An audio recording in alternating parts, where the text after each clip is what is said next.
My name is Jordan Manning. I am Vice President of Threads and Director of Diversity Initiatives. I'm also a non-binary lesbian. I go by she, her, and they, them. And I'm a zoology student here at Kent State.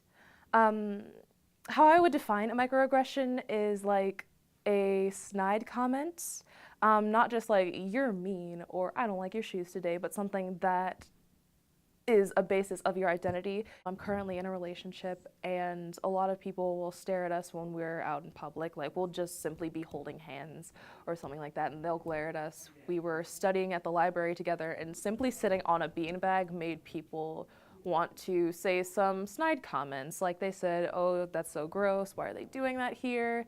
I realize what helps me is actually listening to people and validating their experiences, even though it might sound obtuse. I'm not living their lives, so how would I know what happened, what didn't actually happen?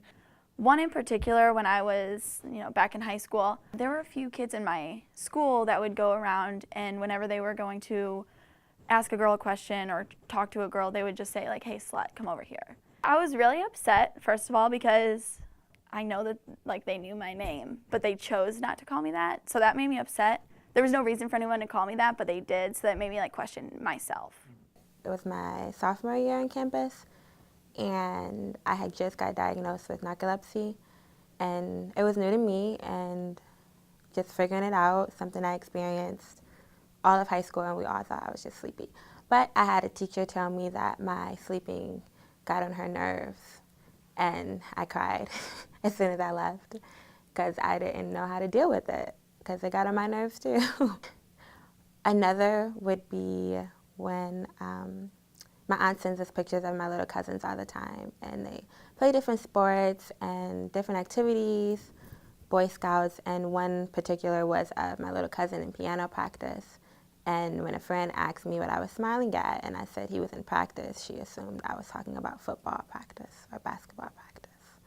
So I personally have experienced quite a few microaggressions because due to me existing within many different communities, marginalized communities where a lot of oppression is kind of felt and faced. Me being a black male within the LGBTQ plus community who also suffers from mental health issues. I've faced things where people have kind of derailed my kind of emotional, invalidated me in my existence, in my how I feel, my emotions and things like that. I suffer, I have generalized anxiety, and I was talking to one of my actually good friends of mine who was kind of interesting too.